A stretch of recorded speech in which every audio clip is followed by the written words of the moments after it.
Hello students, this is me Archana. अभी तक हमने ग्रामर में 4 चैप्टर्स पढ़ लिए हैं। सेंटेंसेस, उसके टाइप्स, नाउन, उसके टाइप्स। अब नाउन में हम लोग नंबर पढ़ेंगे। ठीक है, नंबर मीन्स क्वांटिटी में आ जाता है, ये सिंगुलर या प्लूरल। जैसे आई होप आप सब ने बुक परचेज़ कर लिया होगा स्कूल से, और नहीं किए हैं तो बेटा अभी भी टाइम है, जल्दी से जल्दी बुक परचेज़ कर लेना। मैं पेज नंबर 15 का एक पैराग्राफ पढ़ रही हूँ, फिर उसमें से समझाती हूँ। Read this paragraph, circle the nouns that tell you about one thing and underline the noun that signify more than one. ये वाला जो है पैराग्राफ है। The Earth is one of the 8 planets of our solar system. It is the only one that can support life, but it has enough oxygen and plentiful water. The Earth revolves around the Sun in 365.25 days. This is the length of a year. A year is made of 12 months.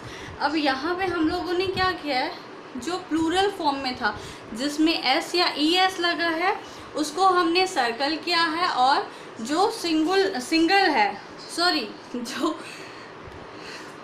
जो क्या बोलते हैं S या E S लगा है उसको हमने underline किया, और जो सिंगल है उसमें हमने सर्कल किया। ठीक है, तो ये मैं आपको इमेज भेज दूंगी, आप भी अपने बुक में एक्सरसाइज कर लेना। अब इसमें नंबर्स में हम लोग इसके टाइप्स देख लेते हैं। पहला है सिंगुलर, दूसरा है प्लूरल।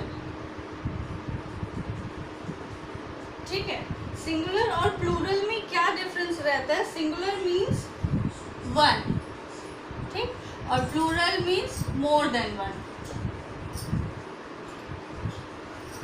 ठीक है, इतना तो आप लोग भी बचपन से पढ़ते आ रहे हो, क्लास 1 to 5, तो इतना आप लोग भी जानते होंगे। जैसे कि मैन हो गया example, boy, cow, knife, table, chair are singular. और MEN मैन, मैन का प्लूरल फॉर्म क्या होता है हमेशा? MEN man.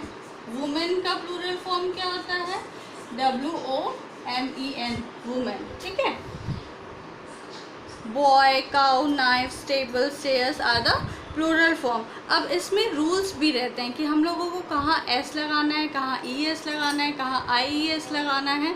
ठीक है, तो यहाँ पे हम लोग रूल्स देखते हैं कि सबसे पहले जो सिंपल सेंटेंसेस रहते हैं ना, जैसे हाउस है, ऑथर है, बुक है, तो इसमें हाउसेस, ऑथर्स, बुक्स, तो यहाँ पे सिंपल एस लगा। अब दूसरा ES कब लगता है? जब वो वर्ड जो है आपका एक्स से, SH से, S से और CH से ख़त्म होगा, यानी कि बॉक्स, दिस, गैस, मैच, तो यहाँ पे हम लोग ES लगाएंगे। थर्ड वाला है जब वो Y से ख़त्म होगा आपका वर्ड, तो उसमें I लगा के ES लगाएंगे। जैसे कि PONY पोनी, तो इसमें क्या आएगा? PONIES, IES लग गया। ठीक है, नेक्स्ट हम लोग देखते हैं ending in Y but preceded by a vowel. Means last में वो Y से एंड हो रहा है, लेकिन उसके पहले एक वोवल्स है, वोवल्स AEIOU है, जैसे कि RAY रे, तो उसमें S लगेगा। मंकी में मंकीज होगा। फिर जब वो एंड हो रहा है O से, तो उसमें ES लगेगा, जैसे वोल्केनो, हीरो, वोल्केनोस, हीरोज। अब IE या OO या EO या O या S लगा हुआ है, तो उसमें सिर्फ S लगेगा, सिंपली S लगेगा। तो ये सारे रूल्स है, आप लोग एक बार अच्छे से रिवाइज करोगे, और ये चीज़ लर्न होना चाहिए आपको। अगर ये लर्न नहीं होता तो जो वर्ड्स है आप उसको लर्न करोगे कि सिंगुलर से उसको प्लूरल फॉर्म में कैसे चेंज करते हैं। अब हम लोग एक्सरसाइज पे आ जाते हैं। तो एक्सरसाइज मैं आपको पिक भेज दूँगी, आप बुक वर्क कंप्लीट कर लेना, A, B। ठीक है, इसमें भी फिल इन द ब्लैंक्स में क्या करना है, कहीं पे सिंगुलर दिया है तो प्लूरल में लिखना है, कहीं प्लूरल दिया है तो सिंगुलर में लिखना है। उसके बाद कंपाउंड नाउन क्या होता है? जब एक से ज़्यादा वर्ड रहते, वर्ड मीन्स तो समझते हो ना, ये वर्ड है, सेंटेंस नहीं है, ये वर्ड है। ठीक है, तो अगर एक से ज़्यादा वर्ड रहेंगे तो हम लोग क्या करेंगे उसमें, जो जैसे कि पासर बाय, पासर बाई है, तो इसका प्लूरल फॉर्म क्या होगा? Passers bye. ठीक है, यहाँ पे सॉरी, ये अपोस्ट्रोफी एस नहीं लगेगा। वैसे ही सन इन लॉ, तो इसका क्या होगा plural form? Sons in law, father in law, तो उसका क्या होगा फादर्स इन लॉ। तो ये सब क्या है, ये आपका कंपाउंड नाउन है क्योंकि इसमें दो दो या दो से ज़्यादा वर्ड्स हैं, ये सेंटेंस नहीं है ना, ठीक है। अब इसके बाद हम लोग देख लेंगे कभी कभी कुछ चीज़ें ऐसी होती है जैसे कुछ पेयर में रहते हैं, जैसे आइज टू है, तो अब इसको हम लोग सिंगुलर में तो नहीं बोल सकते, ये हमेशा प्लूरल में ही रहेगा। हैंड्स हुए हमारे, लेग्स हुए, ईयर हुए, तो वैसे ही जैसे डजन हो गया, शिप हो गया, डियर हो गया, हेयर हो गया, फिश हो गया, स्टार हो गया। तो मतलब कि अब हम लोग आ जाते हैं काउंटेबल और अनकाउंटेबल नाउन में, ठीक है। काउंटेबल नाउन क्या होता है, ये हम लोगों को इसके वर्ड से ही समझ में आ रहा है, काउंटेबल अनकाउंटेबल, ठीक। काउंटेबल मीन्स जिसको काउंट कर सकते हैं, कैन बी काउंटेड, ठीक है।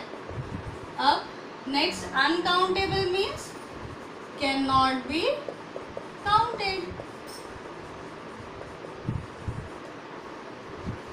ठीक है। तो ये सारे जैसे स्टार हो गया, वाटर हो गया, तो ये सब हम लोग काउंट तो नहीं कर सकते ना। और इसमें एब्स्ट्रैक्ट नाउन भी आ जाता है, जैसे कि काइंडनेस हो गया, लव हो गया, ट्रूथ हो गया, ऑनेस्टी हो गया, तो ये सारी क्या फीलिंग्स है, तो इन सब को भी आप काउंट कर सकते हो क्या, नहीं काउंट कर सकते। तो मोस्टली ये सारी चीज़ जनरली आप देखना ये प्लूरल फॉर्म में ही रहते हैं। जैसे कि यहाँ पे बहुत सारे एग्जाम्पल्स दिए हुए हैं, इसको मैं रीड कर रही हूँ। ये एक इम्पॉर्टेंट पॉइंट रहता है हमेशा आपकी बुक में, ये जो ग्रीन कलर में रहता है ना, ये कुछ रूल्स रहते हैं जो आपको हमेशा याद रहने चाहिए। एग्जाम्पल देखते हैं, the boy saw a ship yesterday. अब ये सिंगुलर में है क्योंकि शिप के आगे, शिप तो मैंने बताया कि वो प्लूरल और सिंगुलर दोनों में हो सकता है, लेकिन यहाँ पे ए शिप लिखा हुआ है तो ये सिंगुलर में है, और यहाँ पे 4 शिप लिखा हुआ है तो ये प्लूरल फॉर्म में है, ठीक है। तो डिफरेंस आप लोग ऐसे करोगे कि वो सिंगुलर में है कि प्लूरल में है। सेंटेंस पूरा आप पढ़ोगे तो समझ में आएगा। The boy saw a ship yesterday, ये सिंगुलर में। The boy saw 4 ship grazing in the field, ये प्लूरल फॉर्म में क्योंकि वहाँ दिख रहा है कि 4 शिप लिखा हुआ है, ठीक। नेक्स्ट है we bought a dozen bananas, ये सिंगुलर है, और डजन बनानास बोल रहा है। अब 1 दर्जन में तो 12 केले ही रहते हैं, लेकिन सिर्फ वो बोल रहा है 1 दर्जन। इसके बाद बोल रहा है वी बॉट 6 डजन बनानास, यानी कि वो 6 दर्जन केले लेके आता है, तो 6 डजन में वो प्लूरल फॉर्म में हो गया। जो वर्ड डजन है आपका वो तो प्लूरल फॉर्म में ही है, लेकिन उसके आगे जो वर्ड लग रहा है उससे आपको सिंगुलर या प्लूरल बनाना है, ठीक है। जैसे कि मैंने बताया आइज, हैंड्स, लेग्स, ये सारे जो है आपके प्लूरल फॉर्म में रहते हैं हमेशा, है ना। तो वहाँ उसको हम लोग कैसे सिंगुलर या प्लूरल करेंगे, सीजर्स को हमेशा एस लगा रहता है, देखना। ट्राउज़र्स हो गए, पैंट्स हो गए, ये सब में हमेशा एस लगा रहता है, तो ये प्लूरल फॉर्म में हो गए। कैटल, पीपल, पोल्ट्री, हम लोग कलेक्टिव नाउन पढ़े हैं। कलेक्टिव नाउन में क्या होता है, ग्रुप, एक झुंड पूरा आ जाता है। तो पीपल मीन्स लोग, लोग में बहुत सारे लोग आ गए। कैटल मतलब बकरियों का या भेड़ों का एक झुंड। तो ये सारे क्या हो जाते हैं, ये हमेशा ऑलरेडी ये अपने प्लूरल फॉर्म में ही रहते हैं। और जैसे कुछ कुछ चीज़ें, जैसे हमारा सब्जेक्ट होता है mathematics, physics, ethics, politics, social studies, तो ये सारे में भी लास्ट में एस लगा रहता है, लेकिन हम इसको सिंगुलर ही मानेंगे, ठीक है।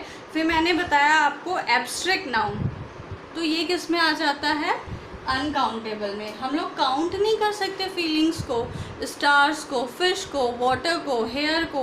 तो जो चीज़ हम लोग काउंट नहीं कर सकते तो वो काउंटेबल और अनकाउंटेबल नाउन में डिफ्रेंशिएट करेंगे। ये आपका एक्सरसाइज सी उसी पे डिपेंड करता है कि जैसे जो ग्रीन कलर में दिया है ना, तो बताना है आपको कि आप उस चीज़ को काउंट कर सकते हो या नहीं। जैसे रूडनेस, रूडनेस मीन्स रूखापन, सॉफ्टनेस नहीं है नेचर में, तो ये क्या अनकाउंटेबल है। एप्पल जो है काउंटेबल है, काउंट कर सकते हैं। Sugar uncountable, water uncountable, dog count कर सकते हैं, countable, stars uncountable, chocolates countable, happiness uncountable, rice uncountable, kind ये भी अनकाउंटेबल है, ठीक है। इसके बाद हम लोगों को कुछ सेंटेंसेस सिंगुलर में दिए हैं, सिंगुलर में लिखने हैं, तो ये भी एक्सरसाइज मैं आपको पिक खींच के भेज दूंगी, आप अपना बुक वर्क कंप्लीट कर लोगे, ठीक है। आज के लिए इतना ही, थैंक यू।